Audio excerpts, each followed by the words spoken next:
Assalamualaikum warahmatullahi wabarakatuh.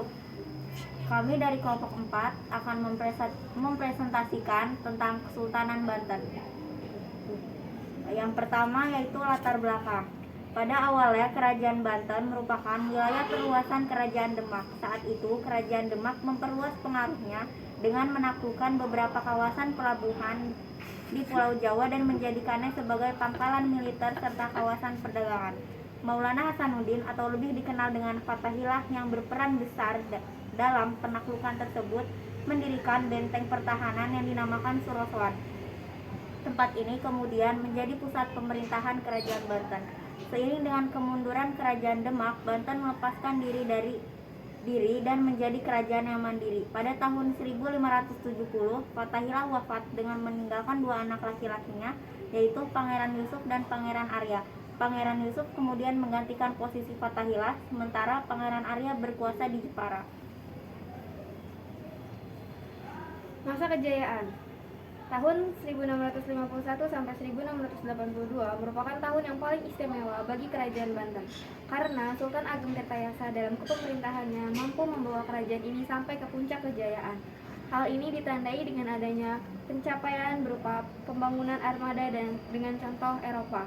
Dalam upaya pembangunan ini, Sultan Tirtayasa memberikan upah serta mempekerjakan orang-orang Eropa. Akan tetapi, tetap saja Sultan Tirtayasa tidak setuju dan menentang dengan adanya pembentukan VOC. Tidak cukup dengan itu, Sultan juga mencoba untuk keluar dari tekanan VOC yang memblokade kapal dagang yang hendak menuju Kerajaan Banten. Maka dari itu, Banten melakukan monopoli lada dan yang berada di Lampung sebagai perantara perdagangan dengan negara-negara lain. Maka dengan ini Kerajaan Banten menjadi sebuah daerah yang multi etnis dan memiliki perkembangan yang sangat pesat dalam bidang perdagangan. Masa kemunduran. Faktor utama keruntuhan Kerajaan Banten adalah divided et impera, politik adu domba oleh court terhadap Kerajaan Banten di bawah pemimpin Sultan Haji putra Sultan Ageng Tirtayasa sekaligus pembantu Raja Kerajaan Banten dengan Sultan Ageng Tirtayasa.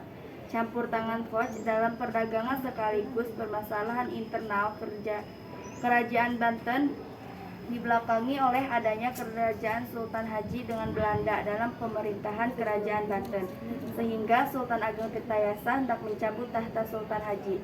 Namun berkat dukungan Belanda, Sultan Haji dapat mempertahankan tahtanya. Dukungan Belanda atas Sultan Haji didasarkan pada lemahnya pemerintahan Sultan Haji yang kemudian dijadikan sebagai raja boneka oleh Belanda. Secara tidak langsung, Belanda berhasil menguasai Banten dan memonopoli perdagangan di kawasan pesisir jaya.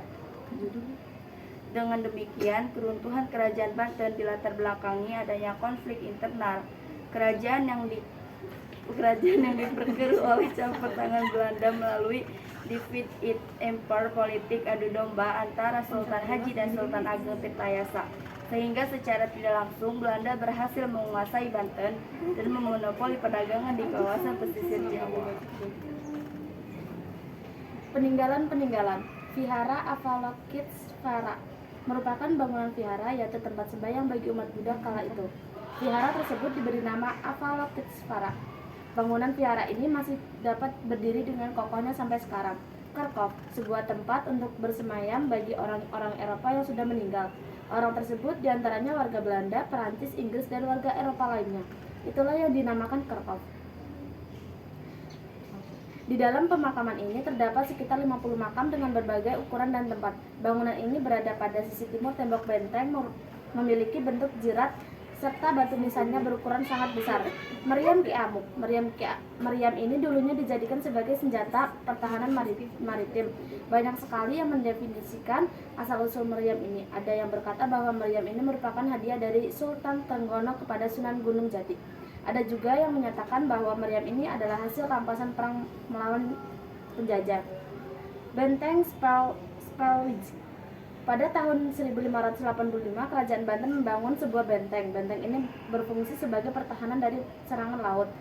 Benteng ini memiliki tinggi dinding sekitar 3 meter dan terdapat mercusuar pada bagian atasnya sebagai tempat pengawasan aktivitas pelabuhan serta pelayaran di Selat Sunda. Masjid Agung Banten. Masjid ini berdiri pada tahun 1652. Peninggalan Kerajaan Banten ini terletak di Desa Banten Lama, 10 km utara Kota Semarang. Masjid ini memiliki kelengkapan berupa mercusuar.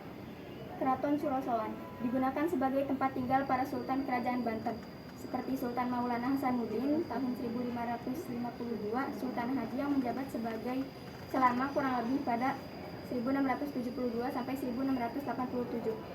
Danau Tasikardi merupakan sumber mata air utama untuk keluarga kerajaan yang tinggal di istana, sekaligus dijadikan sebagai saluran irigasi untuk sawah para penduduk di Kerajaan Banten.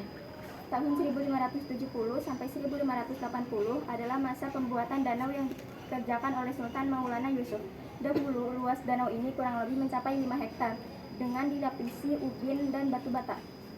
Keraton Kaibon. Pada tahun 1832 bangsa Belanda dan Dendels merobohkan bangunan yang penuh cerita sejarah ini. Keraton ini merupakan tempat untuk tinggal bagi Ratu Aisyah, ibu dari Sultan Syarifuddin. Keraton tersebut memiliki pintu besar yang disebut dengan pintu dalam, yang berposisi di sebelah barat ketika menuju masjid. Selanjutnya ada pertanyaan, yaitu mengapa Banten secara ekonomi sangat menggambarkan aktivitasnya dan sektor perdagangan? Karena Kesultanan Banten merupakan kerajaan maritim yang mengandalkan perdagangan dalam menopang perekonomiannya.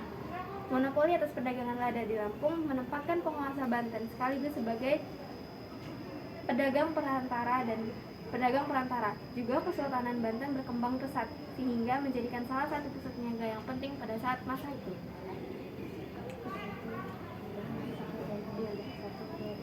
Sekian dari kami. Wassalamualaikum warahmatullahi wabarakatuh.